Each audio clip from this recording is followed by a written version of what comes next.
Hi everyone. How are y'all doing? Okay. We'll keep this extremely short. Um, so in the last video we hang out with P and Storm. Yeah, P and Storm. It's been a while, guys. I'm just editing now, but yeah. Okay. In this video we'll be looking at the past or present of Asterion. I will see y'all there. Bye bye. Fuck it. I stepped on the gas.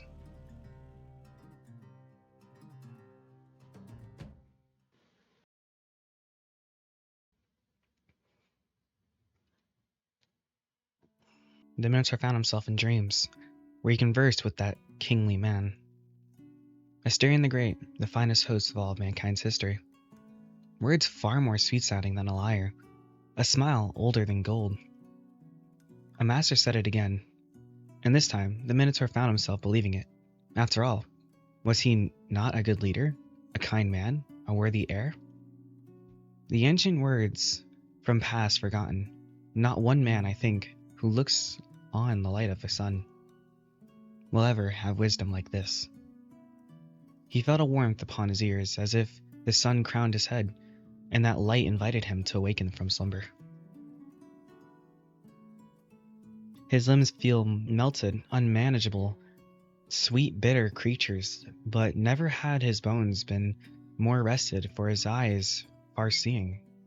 And today his hoofs, once dull-minded critters, sound like the chest-throbbing song of distant drums. He rises and pricks his clothes for the day. We are not going out in underwear. Wow, we really have a catalog now. 40s. We'll go with the modern. And jeans. Is that all we got? Yeah, that is all we got.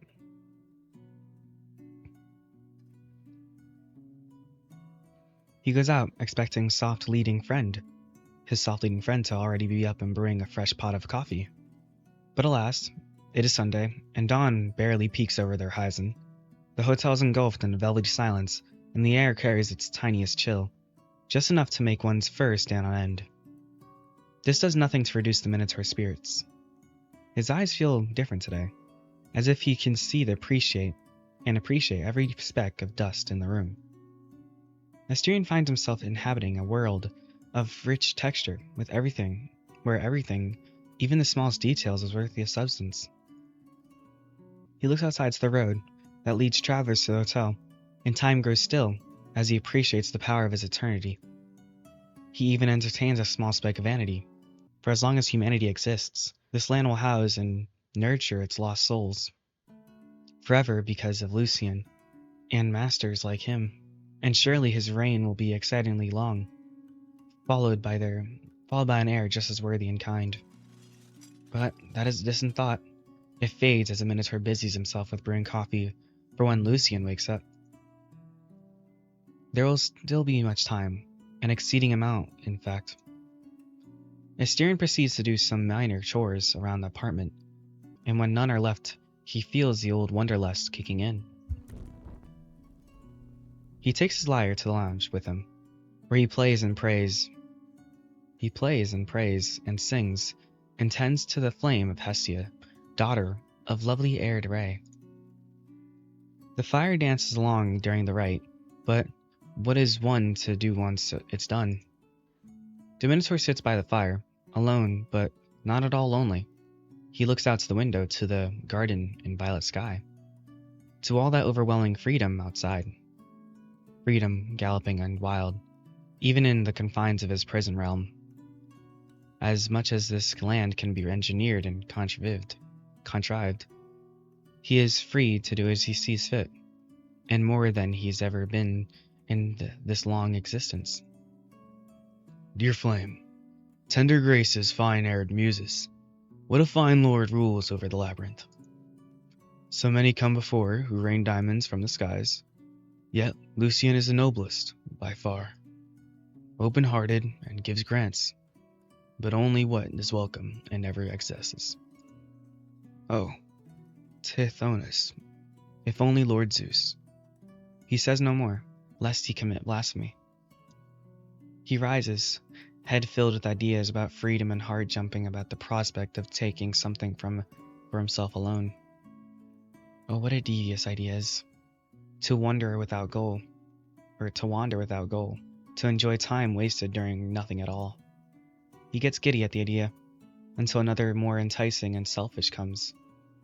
To enjoy the solitude of the hotel's highest point. He wishes to see the world, all of it. You can probably hear a dog. Looking at the horizon from the hotel's rooftop, strumming his finely stringed lyre, the Minotaur allows his eyes and mind to wander. There, if the Cretan prince strains his ears, he can catch distant echoes of civilization. The shrill cries of cars, the roar of factories, the hum of crowds, the crashing waves, perfect thunder cutting skies in half. Enough sound to dream about the world outside, of human cities and their inventions. But once one becomes used to the distant echoes, the rooftop provides unparalleled quietude, one so profound as to allow a reminiscence about distant memories. The Minotaur strums his lyre, and he thinks back to the old times of freedom, although another kind and great, fair men. He remembers they were underground, as deep as the sun is high. The Cretan prince could not tell how long he waited for the courthouse of Hades. Among the newly deceased, a half-bull man such as himself raised no eyebrows, for its halls were populated by hybrids no less peculiar. Then he was called Asterion of Crete, and nothing else. Time rushed forward as if its latches came undone. He stood, but his knees did not crack. He walked, but his hooves made no sound. He rose to the defendant's podium, a hunk of polished stone before the judges, surrounded by 24 candles. The flames flickered inches away from his face, but his eyes did not wander from the smell of burning fat, nor was his fur singed. The prince's throat constricted around itself, and the fire threatened to rise from its guts. His journey to the underworld was joyful, but the prospect of being judged brought a grief worse than that of his own first death. Nonetheless, the hybrid's gait betrayed a noble upbringing. His were the step-wide shoulders, brimming with the strength of a master archer, and a chest as imposing as a great shield.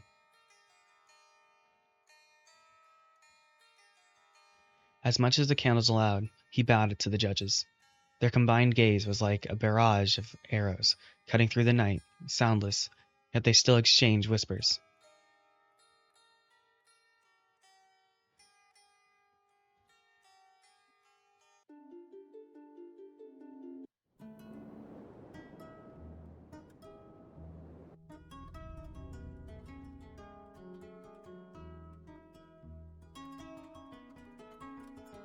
This will probably be a few-parter.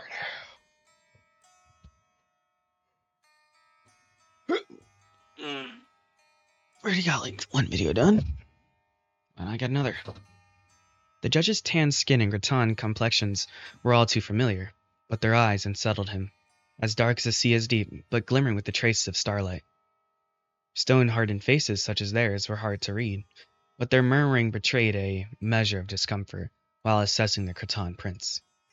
In his life, Asterion had grown well accustomed to such reactions, but their tone had an edge he altogether failed to recognize, as if something else about him was a source of their discomfort, not his bovine likeness.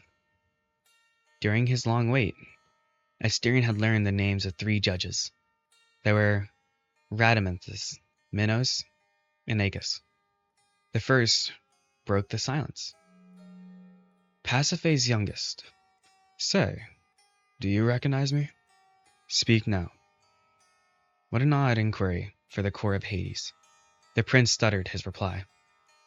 Your Excellency, Rhadamanthus? I regret to inform you that I did not. Asterion closed his eyes and shuddered, then scratched the bothersome ring around his neck. Disgraceful. The Minotaur's unbeating heart wrenched in his chest. His throat burned, the searing in his neck flared, his fingernails dug against the stone podium. And yet, as harrowing as that moment in suspension was, a thought half pacified him. What else could he come to pass? This, too, would only be a temporary grief. Bear it, little star. You again, with the wretched question? Was the firstborn's answer not enough? 'Twould be exceptional if he did, knowing what his father was like. Indeed, but I had not asked. But I had to ask. Pardon me, boy. My comment was not directed at you. It is your father's behavior which I meant to verify. The confession should be pacified the prince's rolling guts, but mired in doubt as he was, it only raised more stomach-churning fire. He wished to ask what's going on, but I am not here to be judged for my deeds. Am I not here to be judged for my deeds? But he knew better than to interrupt the superior. He swallowed a knot growing in his throat. It is tragic, you know. Not at me, for I am your uncle. King Minoh is my Inachus' brother. Half-brother? And I am, young man, am your father's namesake. As you can see, our lineage commands a great deal of respect among all of the halls of Hades. So is this what the guards mean when they talk about the Cretan lineage? It is tragic we came here to meet under this circumstance. If only fates had been kinder to us all. Indeed. The judges stared at the prince's thorns. Thorns, wow, okay. Their eyes were softer than any who had ever laid a hand on the lad. To your generation in particular. Minos' mistakes could continue to echo along the sticks. My mistakes, Your Excellency?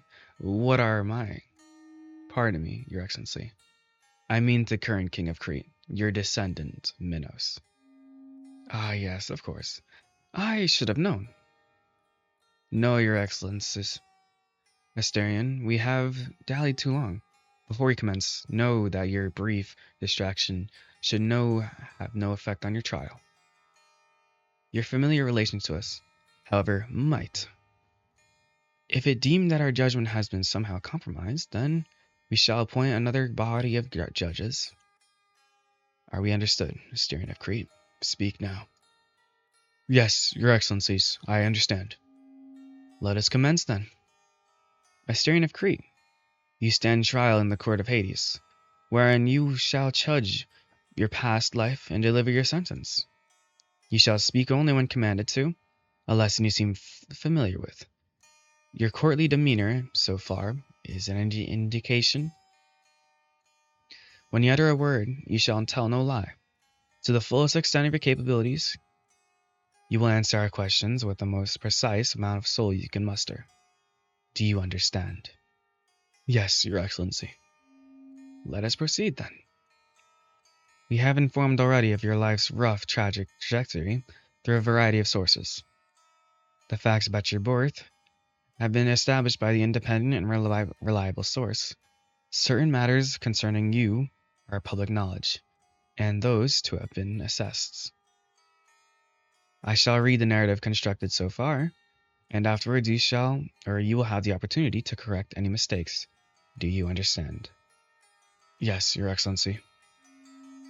Please confirm the following. You are Asterion, son of Pasiphae, and by adoption, King Minos of Crete. Speak now. That is correct, Your Excellency. You were raised in the palace of Knossos as the last-born prince of Crete. At an early age, you were initiated into the divine mysteries and learned secret rites. But, most notably, you were witnessed the mysteries of Lord Zeus, Lord Poseidon, and Lady Hestia. Is this the full truth? The account is correct, Your Excellency. Then prove it. Reveal to us the mysteries of Lord Zeus. The Minotaur's eyes flashed cold, and his mind became unclouded. No, the god's mysteries were absolute. The Olympians could not allow a court to request this information. This must be a test of my faith. Asterion understood. I cannot and shall not reveal my mysteries, Your Excellencies. My oath to the Olympians stands above all else. Asterion of Crete, I did not ask you to show us, nor did I request an explanation. That was a command. I shall not obey. Minos could not hold back a smile. Radamanthus, meanwhile, chuckled. You are truly a son of Minos. Disgraceful as his choices may have been, he succeeded in teaching you to fear and respect the gods. Your Excellency, Radamanthus, please take note of the defendant refused to reveal his rights. Or rights. He refused to reveal his rights. Let us proceed, Asterion of Crete. It is revealed that you were exiled to the Cretan labyrinth shortly after an incident in the palace of Knossos. You were accused of cannibalism. While you were indeed exiled, there was no conclusive finding of the veracity of the claim, and no formal sentence for the matter. Now, answer now, Asterion of Crete. Did you consume human flesh? The Cretan prince's eyes were taken again by a bone-chilling lucidity. The once meek prince spoke without fear or doubt. I did not, your excellencies. In which case you state here in the court that the accusations levied against you were untrue. You were not a cannibal. Confirm the claim now. Asterion drew a breath. He spoke with a voice as clear as Poseidon's. Is earth shaking? Okay, sorry.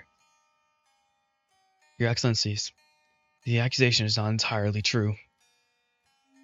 Proceed, defendant. State your account. I did not consume human flesh, but bovine flesh was mixed in the rations without my knowledge. I was but a child then. My sister then informed my father, alleging that it was cannibalism by technicality. And that was the reason why you were exiled. I was told so, yes. I was not allowed into the throne room on this occasion. I did not watch my own trial. The judges looked at each other, then leaned in to exchange whispers.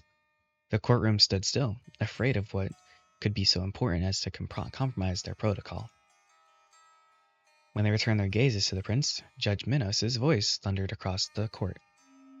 Asterion of Crete, you are aware that your father, King Minos of Crete, descends from Lord Zeus himself. It is customary for the Cretan queen to bear a son from the Olympians. I am aware of that fact, yes. Are you informed by the details of your father's conception? I'm afraid not, your excellencies. I cannot recall being given this information. The Olympians takes out a shape of a bull. Your father... the Olympian takes the shape of a bull. Your father, King Minos, is as much as hybrid as you are. This young man is a long-standing tradition. Back to the very founding of Crete. The king performs a sacrifice of his own blood, from which an aspect of an Olympian is summoned, always under the guise of a bull. The mortal and the divine mix together, blood and ichor. The queen then is blessed with a special child. No, Asterion did not know that, and it broke the hardness of his gaze. The prince could not stop himself from thinking back to his father, back when his horns were starting to grow. This disgust in his eyes. Why, if it was true, then why is father a human? Then why was his father a human, and he a monstrosity? And yet another part of his mind was overtaken by the warmth as sudden as a lion's jaws. The judges had dark, starry eyes. Bull eyes. I sat once upon your father's throne, boy. I know for a fact that Cretan royalty is no stranger than beef. Why would we raise such cattle, eh? Do not bother answering that question. It is rhetorical. You see, we have great contradiction here. If your father deemed you accountable for consuming beef, then he too would be done. We're left with only a few possibilities, Asterion of Crete. If you do not consume human flesh, then your father, King Minos, is damned. When his time comes, he shall be deemed a cannibal he accused you to be. If, however, you do not take another man's flesh, your father is saved. You, in turn, shall face the most wretched fate. You were asking me to damn my father? Yes. The courtroom stood in awe, as the hybrid prince shook away all doubt from his countenance. He let out a snort, a ground hoof on the floor, and let out another earth-shaking bellow. Sorry. Your Excellency, I cannot bear that yoke. Twice already, you have asked me to perform an impossible and disgraceful task. I cannot, shall not, curse my father, much like I did not reveal the mysteries of Lord Zeus Olympios. I shall stand by the truth as I was made aware of. I was tricked into consuming beef, and shortly thereafter was sent into exile. That I can swear upon. But beyond that, I can only say that the full truth is greater. It is not either him or I who must be damned. It is neither. If still you would insist on extracting an account from me on this matter, then here is what I can state. My father, in his own words, never branded me a cannibal. That was my sister's allegation. King Minos of Crete must have had his reasons for my exile. The truth is elsewhere, Your Excellency. For a son to perish before his father was deemed then a disgraceful tragedy. But if one were to hear the prince's words, it would be left with no doubt that his fate, regretful as it is, held no dishonor. The courtroom of Hades, that very stone it was carved from, this shuddered in satisfaction. Judge Minos, meanwhile, chuckled. By all accounts, you were described as meek, Asterion of Crete. We expected you to be a sniveling, undisciplined child. But it is clear that you had the most noble upbringing. There may be still hope for your father. He raised 2 respectable sons. One can dream he shall atone for his misdeeds against the gods before his time comes. 2? Asterion muttered. So he... Let us proceed to the next topic. In your exile, you were tasked with maintaining a temple to Lady Hestia and protecting a sacred relic. Is this information correct? It is, Your Excellency. And that is where you met your end, correct?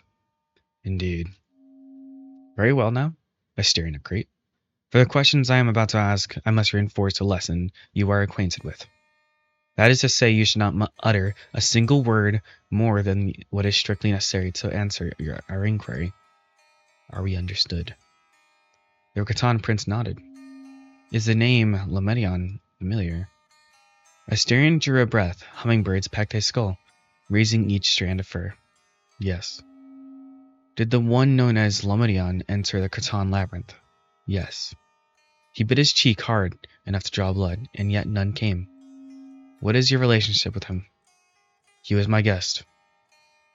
His legs shook. For the blink of an eye, he felt rolling fire in his stomach. And all-consuming heat was increased tenfold by the next question. If you were to offer his account to the events surrounding this day, would you say it is potentially trustworthy? This would be the second death. The prince knew. Again, he had laid his back on the basin and waited for an axe. Yes. Would you say that you failed your duty regarding the temple and its artifact? Yes. Very well. Then our initial assessment is correct. Asterion of Crete, henceforth all matters surrounding the individual, known as Lamedion, shall be expunged from the records. You are hereby forbidden from divulging any and all information regarding these events. With the sole exception that you failed your duty to the temple and its relic, are we understood? Yes, Your Excellencies. Rest assured that whatever misdeeds you may have committed which are related to the expunged matter are too disregarded. Incidentally, this tilts the scale in your favor. Rest assured that this order was not of our doing. It came from above. From the jaws of damnation, you have been snatched, and are to be given another chance, Prince of Crete. Asterion drew a breath. His hands tightened their grip on the podium to compensate for his failing legs. Yes, Your Excellencies. We proceed now. The narrative of your life is adequately constructed, except for the facts regarding your demise. It's been made clear the preliminary assessment that accounts very widely. Is it true, Asterian Crete, that you allowed a man, an Athenian, to take your life? That is correct. Is it true you did not resist? Yes. Was your body stricken by illness? Were you incapable of fighting? No, Your Excellency. I was healthy and capable. I see. The judges exchanged whispers, but not far long enough to give the hybrid a moment of respite. Asterian of Crete, you shall provide us with an account of the events, as well as the reasons of your actions. There is not much to say, Your Excellencies. I was told a Redeemer would come to release me of my shackles and wash away my disgrace. You have spoken of my father's misdeeds against Lord Poseidon, and the misfortune they brought. Mine were greater. I feared the gods' wrath, and what harm it would inflict upon my people. A prince's failure can bring a great tragedy to its countrymen. And besides, there was no place for me elsewhere. I led an empty life in Cretan Labyrinth. So, when my Redeemer arrived, I chose to let him take my life there, in the temple I regarded with the artifact I desecrated. I did not fight. The judge's eyes narrowed as their brows furrowed.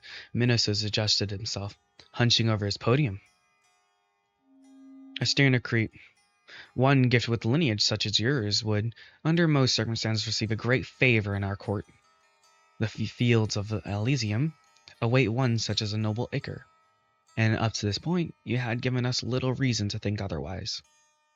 However, cowardice is an unforgivable act, or defect, one which, by our customary law, should be punished with nothing short of sentencing you to the depths of Tartarus. Mortals are destined to sweat and toil until the natural severance of their life threads. As appointed by the fates, we are meant to work and build so the ones who come may benefit. And you had much to build still. Thus, your ignoble death is thrice cursed. For the disobedience of natural order, the disregard of your lineage's gift, and your disrespect to the future generations. Your failure towards your duty, I should add, by itself, would be reason enough to condemn you to Tartarus, regardless of your otherwise dignified attitude in court. Asterian of Crete, as far as your cause of death is concerned, you have given us no reason to deny you a most terrible sentence, sentencing on grounds of cowardice. Yours is a precarious situation. The ring around the prince's neck flared. He drew a breath, but the fire strangled him. Before we proceed, however, there is one matter which we must address. There was a request regarding you in particular. A hero from Elysium demand the right to be your orator. Is the name Androgeos familiar to you? Speak now. It was beyond familiar. His oldest brother's name, tallest among his siblings, who taught him archery and held his hand while they crossed the fields of Crocus. Androgeos, who lifted and carried him every day until his hybrid's exile to the labyrinth. Precious Androgeos, a name so dear it got caught in his throat and swallowed into a knot, but not before crawling up into his eyes. Yes, he was my brother. Then no introductions are necessary. Will you take him as your defender? The notion that his brother might be so close robbed the prince of his words, but by the Olympian's mercy, he had enough presence to mind to nod. Very well, Androgeos, you may take your place. He drifted into radiant Androgeos, as dignified and peaceful as the moon's journey through the sky. His far-shooting gaze locked onto his little brother, and his steering understood by one could see in the dark underworld, where magnificent souls such as his shone with fragments of sun. Thank you, Your Excellencies. And hello, little star. Androgeos, the brother who never returned from crossing the sea, grievously murdered in the flowering of his youth. The firstborn. Much like all older brothers, he preceded the world. His name existed before letters and words, sound and language were created in accordance with his voice. His words and deeds were the right ones, as correct as anything ever could be. All else was judged in comparison to how it fared against him. The brother whose passing broke everything. In the line of succession, the family, the people's hope, Astyrion's eyes. Lifeless, Androgeos burned to ash far away from home and carried to his place of rest by the Styx. And at last they were just a few feet apart. Androgeos, you... In life, Astyrion knew not the boldness to hug without permission, but in death, that desire was overwhelming. He wanted to hold his brother close to his chest, hear the tall stories from his adventures, and now that he existed now without pain. For a moment, Astyrion could believe that everything which once mattered was worthless. No, his brother never crossed the sea. He never competed amongst envious men. He never died by their hand. Astyrion was never exiled to the labyrinth. No crime was committed, and no redeemer had to come. No ignoble death happened. None of it was true, save that Astyrion and his holder, brother, stood close together once again, perhaps as they always did. There was no reason to fear or sadness. There was no reason for fear or sadness, he knew, and yet their Khatan prince's sight grew bleary. You aren't supposed to cry this early. You haven't even heard my speech. Lies, the prince was not crying.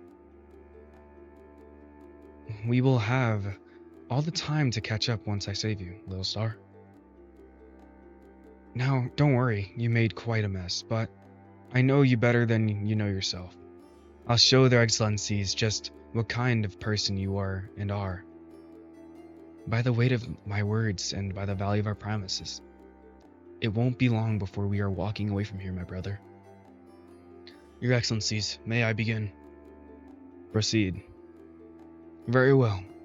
I watched this trial from the sidelines, and so far it has been established 3 essential points. The first is that the defendant, Astyrion of Crete, led a respectable life overall. He was an honorable youth, who initiated in many mysteries, which he refused to reveal here, as expected from one who knows of their importance. I can independently attest that he was no cannibal indeed. To us, our sisters who tricked him into eating beef. Do note that, when given the chance to save himself by damning our father, he denied the opportunity. This too speaks volumes about my brother's character. And while many facts were expunged from the records, in my preparation for the trial, I was made privy to them. And they left no room to doubt that Astyrion was a fine worshipper of Zeus. This is the essential fact of this trial. Astyrion of Crete's conduct in life was overall exemplary. The second point is that, despite his honor, Astyrion did fail his duty, which presumably incurred the wrath of the gods. The third one is, of course, his supposed cowardice in the face of death. These 2 points stand against the defendant, indeed. But I shall proceed now to extinguish both, thus securing him only the finest afterlife in Elysium. And now let us begin. It is true that Astyrion of Crete did not struggle against his murder. One would be forgiven then, if they believed this case is a cowardice. However, the truth is it was a bit more complex, more than the defendant realizes. In the name of the fairness for which our excellencies are renowned, we must appreciate the context of the defendant's life. I called him my brother just now. To be more precise, by blood, he would be my half-brother. King Minoh of Crete, my father, earned Poseidon's wrath. I am told that the source of the curse which afflicts my brother, Pasiphae, daughter of Helios. You see, my father was meant to sacrifice a bull sent to him by Lord Poseidon, but instead added it to its herd. That bull was Astyrion's sire. Your excellencies, my brother is evidently half bull, as you are, and as the lineage of Crete's rulers, and his death occurred in the temple at the heart of the island. So far as the defendant's conception, his failure to his duty and pacific demise have been pacific demise have been regarded as isolated affairs, but I tell you now, they are all connected. The truth of the matter is that Asterion, Prince of Crete, was born with a heavy yoke upon his back. The tragedy of his life was caused by our father's mistake. And to add insult to inquiry, the defendant indeed failed the gods. Now tell me, your excellencies, what must one do when the wrath of Olympus is incurred? Please answer my question. 'Tis simple. Androgeus of Crete, the mortal must offer a sacrifice. Indeed. Tell me then, what finer sacrifice than a bull of blessed lineage, one descending from Lord Poseidon's gift, and a willing one at that? Note the circumstances of his death. His thread was cut by a holy artifact, in a temple where sacrifices of cattle were performed. There was no cowardice on his part. Indeed, he faced his death with the bravery of a warrior and a holy man put together. His blood spilled to the gods, as his sire's was meant to be since the very beginning. My brother's death was not ignoble. It was honorable tribute to the gods, twice blessed in fact, for in death did he repay for our father's debt. All I have to say, however, hinges upon an admittedly dubious point. Was my brother's death accepted as sacrifice to the gods? Was my brother's death accepted as sacrifice to the gods? With the aid of the Oracle of Elysium, and at no small price, I might add, this question has been answered, your excellencies. As of just a few hours ago, it made a matter of a public record, written, signed, and notarized by the house of Lord Hades himself, that, in the depths of accrued by Prince Asterion and the royal lineage of Crete, including the current King Minos, have been pardoned by Olympus as a direct consequence of self-sacrifice performed by the demigod Asterion. The courthouse itself shuddered at the prince's words. This leads us back to the second and third points I raised. According to the narrative I've proven, Asterion cannot be deemed a coward for who allowed himself to be murdered, because his cause of death is ritual self-sacrifice. And regarding his failure of duty, we have been proving that his debt has been willfully repaid and should not be counted against him in this trial. Which brings us back to the central point I outlined. So far, this trial has only proven one usable piece of information about the defendant. He led an exemplary life. Sending Asterion to Crete, to Tardius, would be an unforgivable injustice, your excellencies. His fate, per the Olympian's decision, must be blessed one. Aeacus and Rhamidus leaned towards each other and exchanged whispers, but Minos wasted no time. He smiled and clapped. What a fine display of oratorical skill, your majesty. My fellow judges, what say you? Is logic a sound, your excellency? Indeed, and the courtroom assistant is signaling that the House of Hades has indeed notarized what Androgeus alleges. Very well then, Asterion of Crete? It is a true king of Minos of Crete, was meant to deliver a sacrifice to Lord Poseidon, that of a bull sent to the god himself. You were a mere existence as a result of your father's failure, and all the disgrace which followed, including your fate, comes as byproduct of his greed. By that argument, your failure are no greater than your father's. And yet, your sacrifice may indeed be mightier than his crime. Make no mistake, you have brought disgrace. Man is not meant to relinquish the spirit of his life without a fight. But your death should bring an end to what would have been a disgraceful affair, which could have been spanned by generations to come. Lord Poseidon's thirst quenched, and if only by a small margin, your balance in life might be been blessed after all.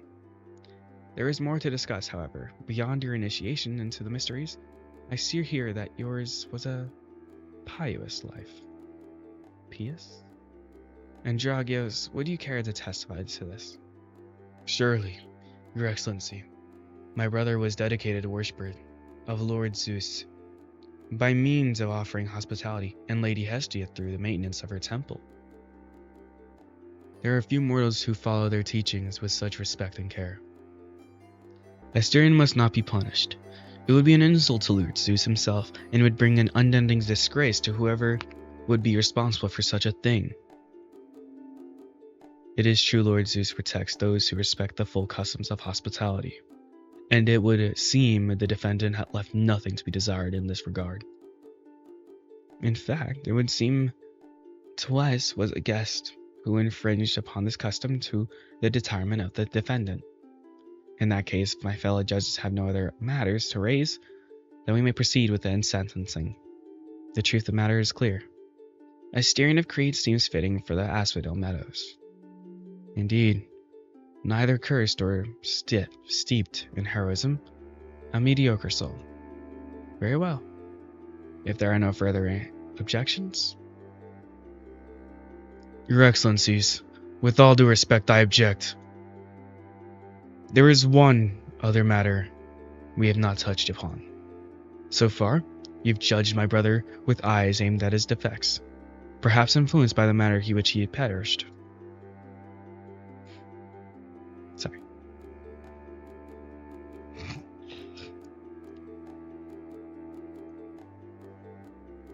Oh. But I tell you, that Asterion of Crete, a prince blood and spirit, holds a great deal of heroism. His destination, I dare say, must be among the thrice blessed souls of Elysium. If your Excellency will allow, I shall present the case in his favor. Oh, by all means proceed, Prince Androgeos. Let us witness the Cretan gift of speech, and an Elysian such as you may achieve victory here. I am most grateful, Your Excellencies. There is no doubt in my mind that we shall find the perfect truth on the matter of Asterion's valor.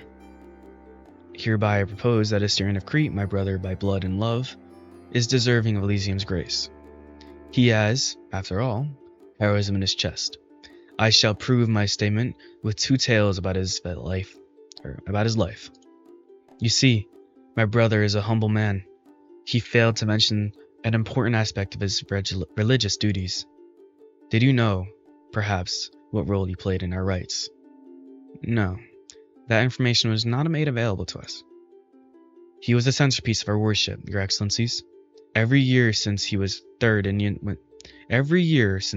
winter, our father would bleed him and distribute the diluted fluid to aid farmers. His fluids have remarkable qualities, Your Excellencies, blood and ichor mixed together, befitting of a demigod. It was a wonder to see.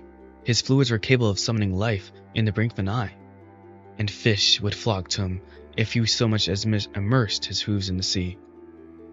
It is no understatement that Crete's finest harvests are large parts thanks to him. Is that not right, my brother? Yes, Androgeos. I remember those occasions very well. An honorable man, if there ever was one. But here you have committed a mistake, Your Majesty. Asterion's participation in such rites bears no relevance to the matter at hand. Elysium, as you well know, it is meant for a braver breed of heroism. It rewards fine men, bearers of virtues such as might, prowess, and strength, whose accomplishments have been made elevated to the level of the legends. Oh well, Asterion did perform one heroic feat, which fits that bill. You see, shortly after my passing, a band of centaurs rampaged through the Cretan countryside. I was made aware of it thanks to one of their victims, who relayed a tale to me. My father's forces were too busy dealing with my passing to dispatch the necessary combatants. Without anyone else to turn to, a priestess ventured to the Cretan labyrinth and convinced my brother to venture out. Although I did not witness it myself, seeing as I am dead, I know he vanquished the centaurs and restored peace. Now that, indeed, is closer to the Heroism Elysium houses, So how many witnesses saw this event? Excuse me? Witnesses. Perhaps you are not familiar with this procedure, Your Majesty. Your passing was very public affair. A Cretan prince heir to the throne, whose victory over the Athenians was so humiliating that they cut your life short. Yours was a death with hundreds of thousands of witnesses, elevated to legend as soon as it occurred. Today, lyre players sing of your accomplishments. But this, killing a few centaurs, that's nowhere near the same level. And if you cannot point us to the dozen witnesses and accounts, then I'm afraid we must reject your allegation. It's Asterion. Do we have witnesses? No. There is one, but all of it was kept secret. I was not allowed to leave the labyrinth, so she swore secrecy. And so, we must assume that with this but a footnote, an irrelevant feat of heroism, unfitting to be preserved. Now, if there are no more objections, Asterion of Crete, is there something you would like to add? Your Excellencies, Judges Minoh, Ramadi, and Ekes, it has been an honor learning of your lineage in your presence. Despite the complexity of my circumstances and the difficulty of the trial, I am happy knowing my self-sacrifice has been accepted and that Father's actions have been forgiven. That is no misfortune will fall on our countrymen. And Andragius, my brother, thank you. Judge Minos' stony features came undone, like a rock wall consumed by the sea. Asterion of Crete, it is not often we receive a soul with a history comparable to yours. It is tragic that your passing came so early. That I may stress, and with such an entanglement of complicating factors. And yet, I must tell you that the Asphodel Meadows are not an unpleasant home, and it is hope that you will find there more peace than you enjoyed in life. For one such as you, mediocrity, the life of true commoner, might be a blessing. Yes, Your Excellency. Asterion of Crete, in the name of Lord Hades, master of the god of the good counsel, hereby you are cleared of all charges and sentenced to Asphodel Meadows, where you shall experience a mediocrity eternity, devoid of pain, but not of work and toil, free of both indignity and glory. Court is adjourned.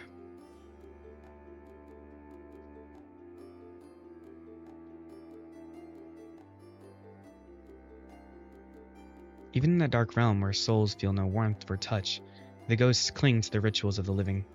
Devoid of all physical sensations, the two siblings crouched together and hugged, but this time it was the youngest who raised the oldest from the ground. The living mourn death, but the denizens of Hades welcome it for the dear friend it is. I'm sorry, Asterion, I couldn't do it. I wasn't good enough to convince them. Sorry. Without you, they would have sent me to Tartarus. Your honey tongue saved me.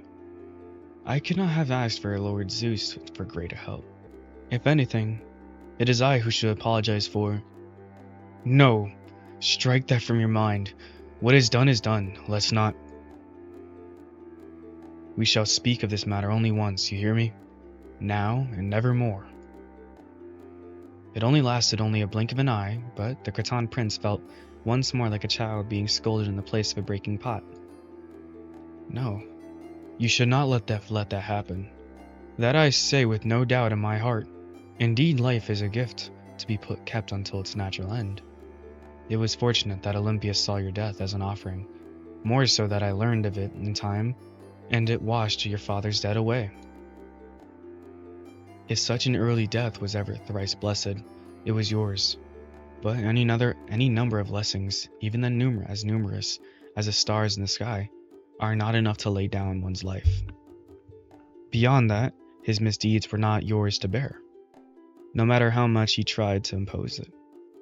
But his curse did not affect only him, Andragius. It harmed our mother and our countrymen, didn't it? Could it be that mom? I don't know. It is sure that his actions harmed others. I'm a prince as much as you. We both know it is the exception, right? We both know how acceptable it is to die by or for our subjects.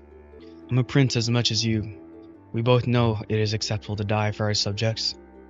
Indeed. But if only that was your intention, Asterion.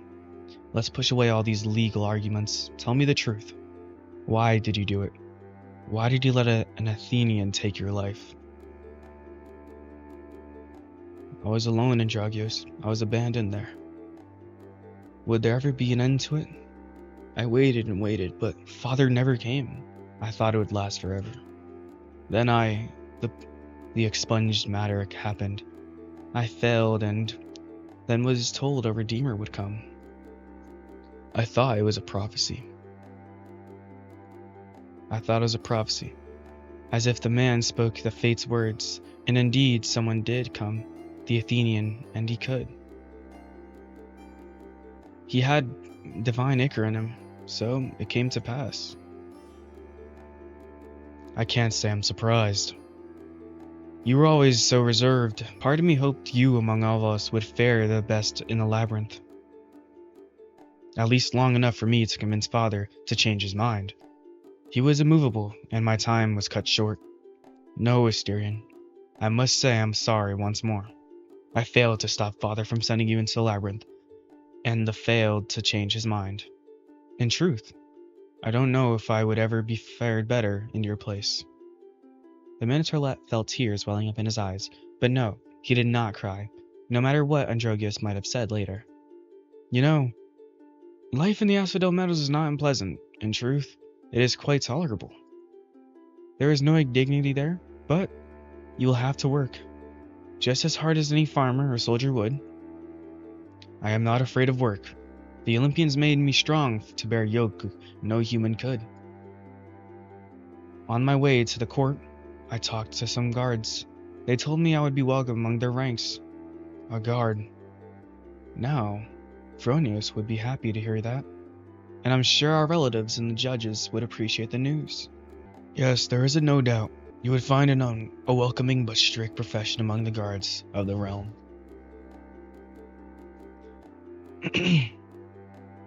But will we be able to see each other? We've only just... Under most circumstances, the answer would be no. Souls are not allowed to cross the Asphodel to Elysium, or vice versa. But I can, as a special privilege for winning the most recent athletic contest of Hades. So for the foreseeable future, I may cross over. My privilege won't last long, perhaps a year or two. But if you become a guard, then you might be a station in Elysium, and then... Androgeus kept on talking. He wove a plan most detailed, who they should approach, how his younger brother should perform, the official and the unsaid laws governing the dead. Asterion listened to his brother's honeyed voice, his thoroughness and clarity, a comfort. The Minotaur's eyes teared up as he realized he could love his land, the realm of Hades.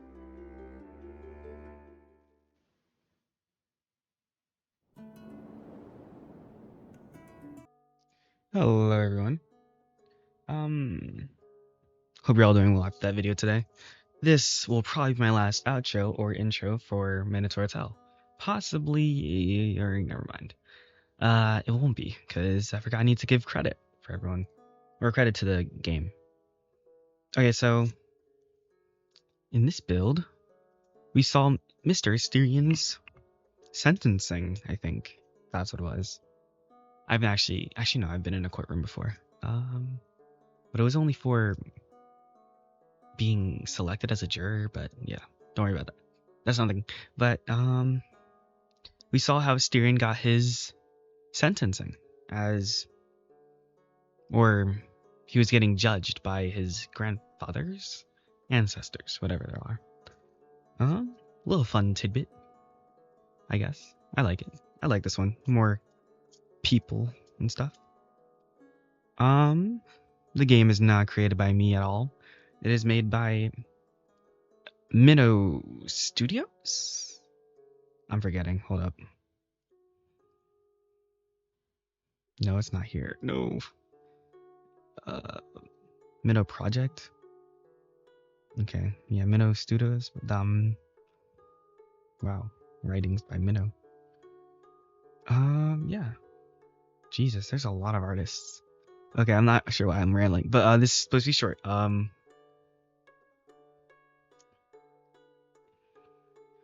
If you have anything to say in the comments, please say. The Minoh Studios or project, I forget whatever it is. Do have flippers. Flippers. What am I thinking? They have a Patreon as well as a subscribe star. If you like the game and want to, you should probably think about subscribing or sending them money because it gives a show of support to the community or the game itself, giving them more access or resources to upgrade. And as of this video, I recently saw the update that this whole game is getting a large update. It looks like not a large one, but like it's getting a art update as well as new UI. We'll probably see that in the future, or I'll record it in the future if you like. But if you want to read for this for yourself, or you can download on itch.io and play the game there. I will see y'all later. Goodbye. Love you all.